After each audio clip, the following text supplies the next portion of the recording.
So we'll go into issue tracks, and from issue tracks we have particular tasks that we are going to be working on in this particular lab.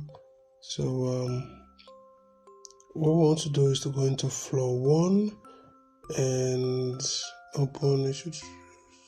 Then we want to, let's go to floor 2 rather, and we go to marketing 6.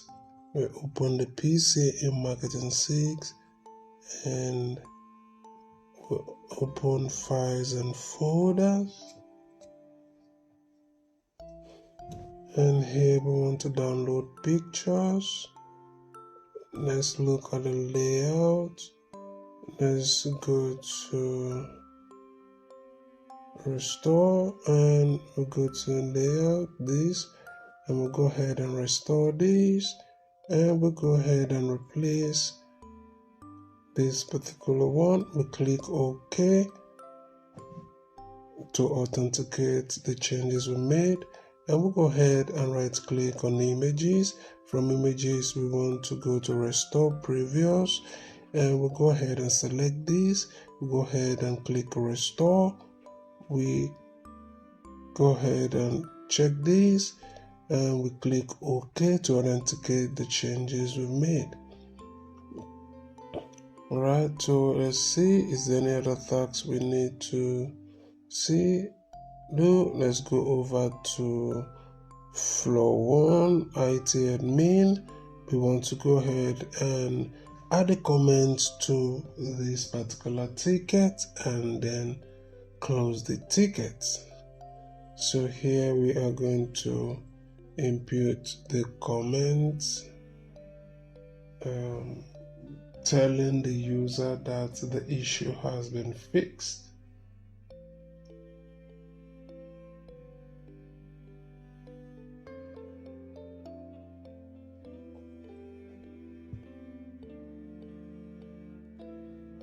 So for this comment area, it doesn't have to be this comment that I input here. You can decide to input your own comment and everything is still fine.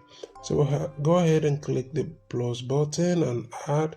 So let's go ahead and close this, and we'll go ahead and scroll up and see how we do, and everything is correct. Now if you find this video helpful, like and subscribe. And if you're having any challenges with any of your IT courses and you are not sure that you are going to come out with an A+ at the end of this term, what you can do is to reach me through WhatsApp, and I am going to be of great help to you. I'll ensure you come out with an A in any of your IT courses, no matter the challenges you've been facing before that led you to the point where you have not been able to do either your assignment or missed out on a couple of labs and discussion. Just hit me in through my WhatsApp number and let's discuss, and I will ensure you come out with an A. Thank you for watching, and I will see you in my next video.